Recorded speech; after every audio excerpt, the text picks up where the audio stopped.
fianambidy amin'ireo kojakoja ilaina amin'ny fiarakodia no hanamarian'ny matière auto ilay orinasa mpivarotra fiarakodia Hetsakorondrano ilay hetsika Gigafoire samy mahazo ny anjarany rehetra izay tonga mitsidika izany hetsika izany. Karazana kojakojana fiara maherin'ny 3 alina no atolotry ny mpivarotra fiara matière auto Hetsakorondrano mandritra ilay hetsika Gigafoire andiany fahadimy. Araka ny nambarana tompony andraikitra dia tonga hatramin'ny 600 ny fianambidy amin'ireo kojakojana fiara mitondra ny marika premium atolotry matière auto. Ny Gigafoire hatreto dia araka ny voalazako teo dia ny latsinainy zany hatramin'ny asabotsy manomboka amin'ny 7 ora ka hatramin'ny 10 ora tsy hiato.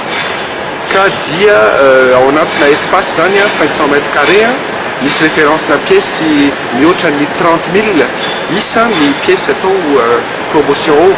Ny marka moa zany dia efa voalazako teo anoloana mandritra ny fotoana voafetra zany no ezahana anaovana ny Gigafoire ka raha araka ny vinavina dia tsy mihoatra ny ray volana satria efa nanomboka ihany izahay efa misy herinandro zany mahery nanombohana ny Gigafoire. Sahala amin'ny andiany Gigafoire izay nifanesy teo aloha dia ny fanomezana fafapohatrany ireo mpanjifa no tanjona napetraka matière auto amin'ny fanomezana azy ireo akora tsara kalitao amin'ny vidiny tena mirary. Gigafoire zany dia opération promotionnelle izay atolotra ny automobiliste rehetra eto Madagasikara. Tiako marihana fa 5e édition ny Gigafoire zao no ataony matière auto eto Korondrano.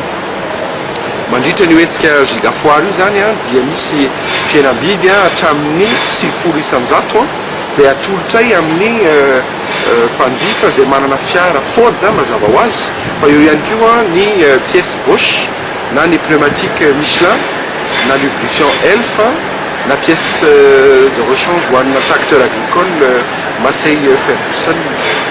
Ny antsireo mpanjifa ny matière auto hanararoatra izao fianambidy goavana izao izay tokony haritra 2 volana latsaka mba hikojakojana ny fiarany.